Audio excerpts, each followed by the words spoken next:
Hey everybody, it's Jessica DeMassa with What's the Future Health. We are talking to the who's who of health tech and healthcare innovation. And joining me today is the CEO of a company that is trying to change the way we do clinical trials. Please meet Michelle Longmire. She is the co-founder and CEO of Medable. Hi, great to have you with us here today. Hi, Jessica. Great to be here. So you guys just closed a very nice Series C funding round at the end of November, which caught my eye, 91 million, bringing your total up to 124 and some change. Very well funded, been around for a while. Why don't you tell everybody what you guys do at Medable? Because in case they've missed the story as it's evolved over the years, we'd love to get the background. We'd love to hear what you're up to. Absolutely. I think we play in a space that the world now knows about, which is clinical trials. I think prior to COVID, people weren't really aware of clinical trials in general, but clinical trials are incredibly important. They are how we get new medicines to patients who are waiting for new medicines. And Medable does this by bringing a wholly new methodology that is a technology first and patient-centered approach. So traditional clinical trials happen in a limited number of clinical sites or doctors' offices all over the world. And really to participate in that clinical research, which is often your access to a new medicine as well, you have to be next to that site. What Medable offers is a patient-first and patient-centric method where anyone in the world can connect to a clinical trial from the comfort of their own home through a connected technology platform. And this is really important because one of the things that drives very long drug development timelines, on average of about 12 years, is that enrolling patients into clinical trials is very hard because you don't have many people who are in the immediate area of the clinical sites, and access is extremely limited. So Medable enables access for anyone in the world. This really improves the overall timelines to new therapy development. And, as we've seen in 2020, that we can dramatically accelerate clinical development of vaccines and therapies that are so important through these new technologies and by opening the door to all people in the world to participate. This is so exciting because I think you're right. And I love how you frame that up in the context of COVID, because I think that really did make clinical trials all of a sudden something that everybody was talking about. And it's like drug development timelines became like a topic of conversation at the dinner table. And so I think there is more of an emphasis in terms of speeding things up. As far as this goes, this is the idea of distributed clinical trials, right? And this is something that the industry has been moving toward, and now do you think that as a result of COVID, we are going to see an acceleration in this way of doing clinical trials this way? Or do you think it's going to be harder than it looks for pharma to make a more longer lasting change in the business processes that they've had in place for so long? Yeah, it's a really great question. My personal perspective is that the change is going to stay. And the reason is that prior to COVID, the benefits were fairly hypothetical because we hadn't done this at scale. Now, over 60% of clinical trials use some decentralized technology. And when you look at, say, let's just look at the vaccine development timeline specifically, less than a year, never had been done before. A key driver of that was the remote and digital technologies that enabled participation at such great scale into all people. So my belief is that we have the proof points of the value that were really lacking before. And prior to the last year, we just didn't have that proof. With that said, in the last year, these technologies have been applied far beyond COVID. Every clinical trial was impacted by site closures because, as you saw probably yourself, people were not going to the doctor. Yeah. They were not seeking medical care because of risk of exposure, unless there were some sort of like outside circumstances. So the technologies and this patient-centered, decentralized approach over the last year has been applied across therapeutic areas. So, I think this is a momentous shift and one that is now systematically in place for scale. And that's what we were missing, that in the benefit, the knowledge of the true benefits. Yeah, the use case, like at scale. Right. I like that. So now they've seen it. You feel like the shift is going to be made. It's so interesting because last year changed so much, not only what you've just said, but it's like, it reminds me of telehealth, right? Like, so it's like, we finally saw how this could work at scale. And now it's like very compelling about adopting it in a different way with a greater level of commitment on the behalf of incumbents moving forward. I want to ask too, to that effect, one of the benefits of, that I've heard, listening to conversations about distributed clinical trials and taking it out of those research centers and freeing it from a specific geographic area, is being able to improve the diversity of the pool of people who are able to be recruited. Can you talk a little bit more about that? Because I think that's another thing that I feel like this year in particular, through 2020, we're talking more about making sure that certain populations are represented in healthcare, and also in drug development and the way that these studies are designed. So talk to me a little bit about the benefit here in that regard. Yeah, absolutely. I mean, the important thing to remember is that people access clinical trials because in general, they want access to the new medication that's in the trial. So I think sometimes people think this is a philanthropic effort. Certainly that can be a driver, but by and large, there are people who want access. So what we see in clinical trials is not that different than the disparities you see in healthcare broadly, which is it's a problem of access. And as a result, you see this manifesting, that combined with education, in great health disparities that really drive a tremendous amount of inequity in health outcomes. And this is something that is of critical importance to our company, and we feel that we can be a key player in driving more equity. So the access piece that Medable provides by opening the door to access kind of anytime, anywhere, and in areas that are not directly adjacent to these clinics, and even enabling new clinics that are maybe closer to a broader and more diverse population, is a key part of our strategy. Now, there's a numerous. It starts with education and awareness, and then also providing the access. So we're tackling it from all three angles. And we're very passionate and driven to make this important impact because it ultimately relates to health equity. Absolutely. And like that, I think is I feel like it's like this is like one of the best consequences that come from taking those clinical trials and moving them out of those research centers where they've typically been housed. Absolutely. Democratizing the whole process. Right. I think that, right. And do you have a sense? When you look at something like the Framingham Heart Study, and there's just numerous studies like this, where these drive the standards of practice, they drive the thinking. And when you really look at the demographics of the population that are fueling these recommendations, it's very narrow in representation. And so, there is a tremendous amount of work to be done to ensure that our study data and the access to these medicines in clinical trials is representative of the world's population in really any area where these drugs are going to go to market. And so, it's definitely a big area of focus of our company.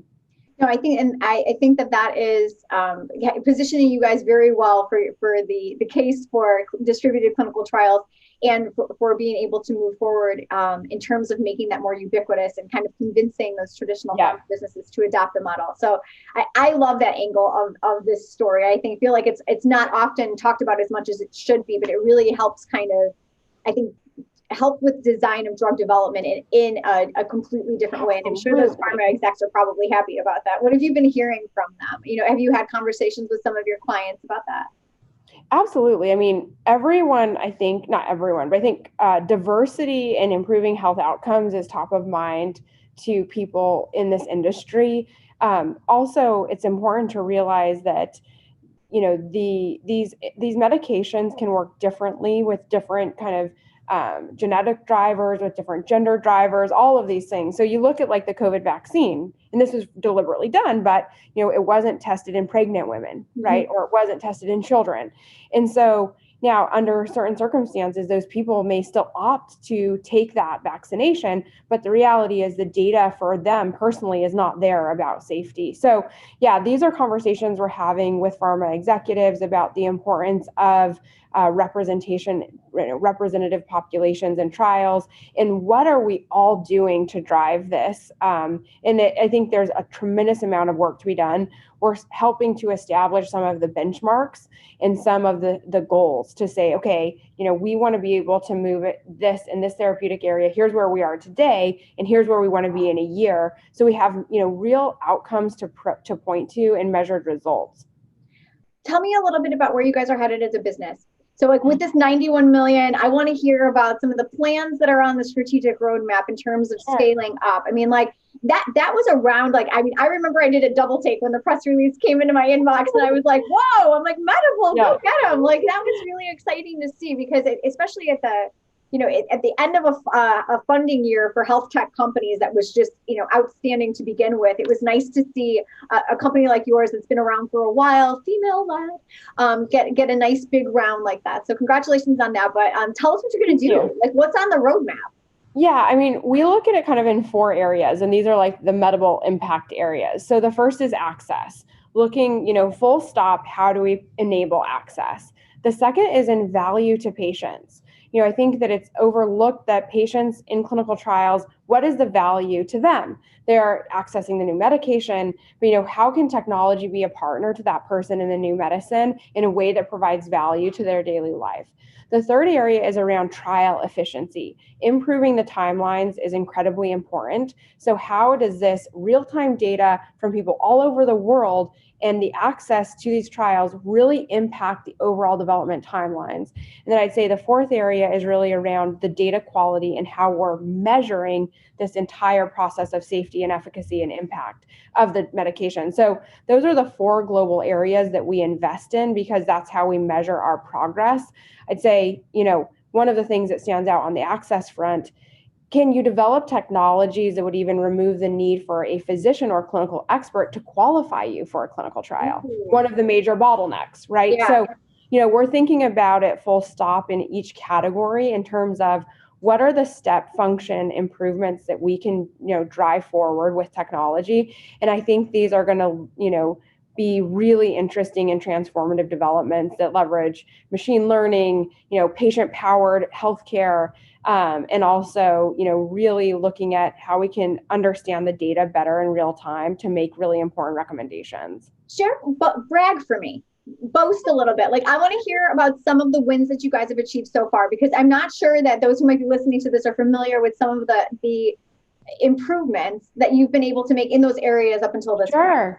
Yeah. So, we have seen that when you virtualize enrollment. So let's say that patients had to go to a clinical site to enroll into a clinical trial versus doing it virtually, just simply like this, being able to do the informed consent and enroll in a clinical trial 3 times faster for any therapeutic area to be able to enroll someone from their own home versus in a physical clinic. Wow. And that technology is a Medable global solution that is used by some of the largest site networks in the world. And we saw that last year across therapeutic areas. So a 3-time increase in the speed of enrollment is massive because enrollment is one of the biggest drivers of that 12-year timeline. And you introduce that to any phase, it's a big driver of each individual phase. Yeah. The other thing is when we do look at, and we're looking at ways to do this on all studies, the demographics of participants. Of course, you have inclusion and exclusion criteria that are going to limit because, maybe it only applies to men, or maybe this medication is only used in this particular group, this precondition. But once that's defined, what are the demographics of the participants, and are we seeing diversity in that group? So this is one of our key measures. And what we've seen today is that we can double in the representation of minority groups by using this improved access approach. Other areas that we know there are improvements in is patient satisfaction. So we have studies that before COVID were being done in person, no connected technology. Once COVID hit, more virtualization, more patient-centered approach applied through technology, increasing patient satisfaction rates from, say, 60% saying they want to do this to up to 90% plus. So I think, speed, diversity, and patient satisfaction are 3 key areas that we know we can make improvements in. With that said, we continue to double down on those improvements and how we're measuring that. But yeah, it's certainly something our team is very proud of. But with that said, we're always looking forward to say, how do we do more? And how do we measure this to know that impact is real? Do you have any specific, like, I don't know, with that kind of funding? I mean, there are things that one can buy. Can you give us any hot gossip as far as that's concerned? I love that. I mean, we're definitely making some important hires. Like we just, brought in a chief operating officer, Andrea Valente. She is an industry and world expert in delivering technologies to patients in clinical trials. So she was somebody we were very proud to have on our team. We're also, of the philosophy that software is becoming a commodity. It's inundating our lives. I think that software is like the paint on the walls. It's not the differentiator about the house. I think design is the differentiator in the experience. So what you're going to be seeing from our company is really a design and experience first philosophy, where the software is an aspect of that, but we're not looking to, be the paint on the walls. We want to be the very best house structure building, so to speak, and really deliver an experience to patients and to our clinical users that is second to none through a design first mentality. So you'll see some hires on our side in design and product that I think are coming from industries that have these people directly have led to radical transformations, like working at Tesla and enabling a car to not be bought in a lot, but literally that car to deliver itself to your house without a driver, right? So Awesome. these are the type of people that we're bringing in, and I think our mission is to do something that provides value that has not been yet seen. I love radical disruptors, and I think that's great. I like cross industry mashups too, so that's awesome. I'm excited already. And cool. I think it's interesting what you said. You as I was thinking through this, I was thinking we keep putting so much burden now on people in the home, and so I like this very deliberate design approach to how the experience is when they are accessing Medable and how they're participating in their trial. So it is less frictionful, or as least frictionful as it can be. I want to ask you a little bit about your customers. So tell me who you, even broadly speaking, talk to me about how you're growing as a company and working specifically, with other clinical research organizations or contract research organizations, other pharma companies. I mean, I know you've got PPD, which is a contract research organization that they've been involved with you guys from a funding aspect. They've got a relationship with you, but how are you growing your client base and what are you able to do in terms of attracting new participants into the Medable platform there? Yeah. So, I mean, we want to be the best technology partner to industry experts so that we can together deliver, this differentiation to patients into the clinical trial process. Clinical trials are so complicated that, we are of the mindset that you partner to understand, that full scope of things that need to happen. So we work very closely with CROs or, contract research organizations. PPD is an extremely strong partner of Medable, as both a strategic partner and a customer.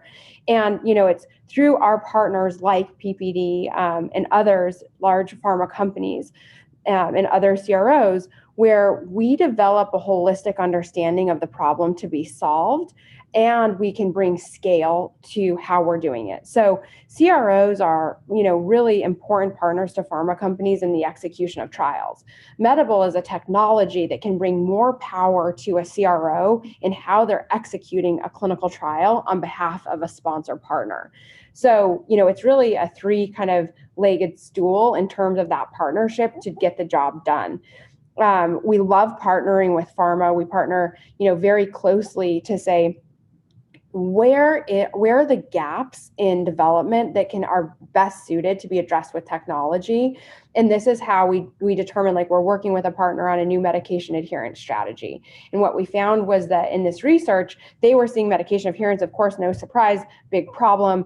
We bring in a design and human-centered approach. They bring in a team, and together we're able to develop a couple of use cases, test those with our patient partners, and arrive at something that actually moves the needle when you measure patient adherence in our own research study. So, I think these are just examples, but this is a very complex process where you need, those stakeholders to partner with you and what should the ultimate technology solution be. All right. I want to do a little future casting. Cool. As far as distributed clinical trials, I mean, you said earlier that you feel like, the gains that were made during COVID in terms of shifting, care and normalizing it in the home, and whether that's, via telehealth or whether that's via clinical trial participation, the gains that were made there that you don't think it's going to go back. Is there anything that you're concerned about in terms of like what might set it back? Like, are there any like, the legacy pharma behaviors? Is there anything that you're kind of like, well, it could go backwards if ... If there were an EMP attack and the whole electrical infrastructure were taken down. Right, so we're pretty certain that that's extreme. That's an extreme perspective. Okay, but no, that definitely set a tone about where your thinking is at in terms of like, no, we've turned a corner here, people. No. Yeah, I mean, I guess that you look at it from all angles. I think that it's important that we have the patients and the physicians as key drivers of the change. And so, as a physician myself, what I've seen during COVID is, caring for patients with telemedicine has been really incredible to be able to offer that to patients. With that said, you still have patients who want to come and see you. Absolutely. So, I do believe that the future is going to be hybrid. It's going to be about what's right for that patient and what are the preferences of that individual. I don't see that as a setback. I see that as a step forward. I think COVID, imposed some unnatural restrictions. It drove us forward. I think the future state will be the natural balance between in-person and remote. And I think that's something that, we're strategically planning for. I think ultimately that will be what's best for patients. My ask is, let's do what's best for patients, and patients not being just patients in clinical trials, but the set of patients waiting for this therapeutic options to arrive. And what I love about Warp Speed, and this should be applied to all therapeutic areas, is it showed this can be done faster. So I guess, there's certainly things that will set us back potentially, but I think that, it'll be with many more steps forward. I'm going to leave it there because that was beautifully said. And my last thing to ask you was going to be for a call to action. And I think that was just nailed. You nailed it. Oh, thank you. Perfect. Michelle Longmire, the co-founder and CEO of Medable. Thank you so much for joining us. This is I'm very excited for you. Congratulations on your big fundraise. We look forward to, watching you transform the way that people get access to new medications. I mean, in terms of both the utility and like the ease of participating in those trials, and also improving that diversity. I love that point. So thank you so much for joining us and talking to us today. Well, thank you so much. It's so great to get the opportunity to sit down and talk with you. And yeah, cheers to an awesome 2021. Yeah, all right. All right, we'll check back in with you. We'll definitely come back to you and hear how things are going. I'm Jessica Namasa with What's the Future Health. Please hit subscribe on my YouTube channel. We look forward to sharing more perspectives from the who's who of health tech and healthcare innovation. We'll talk to you guys soon. Thanks.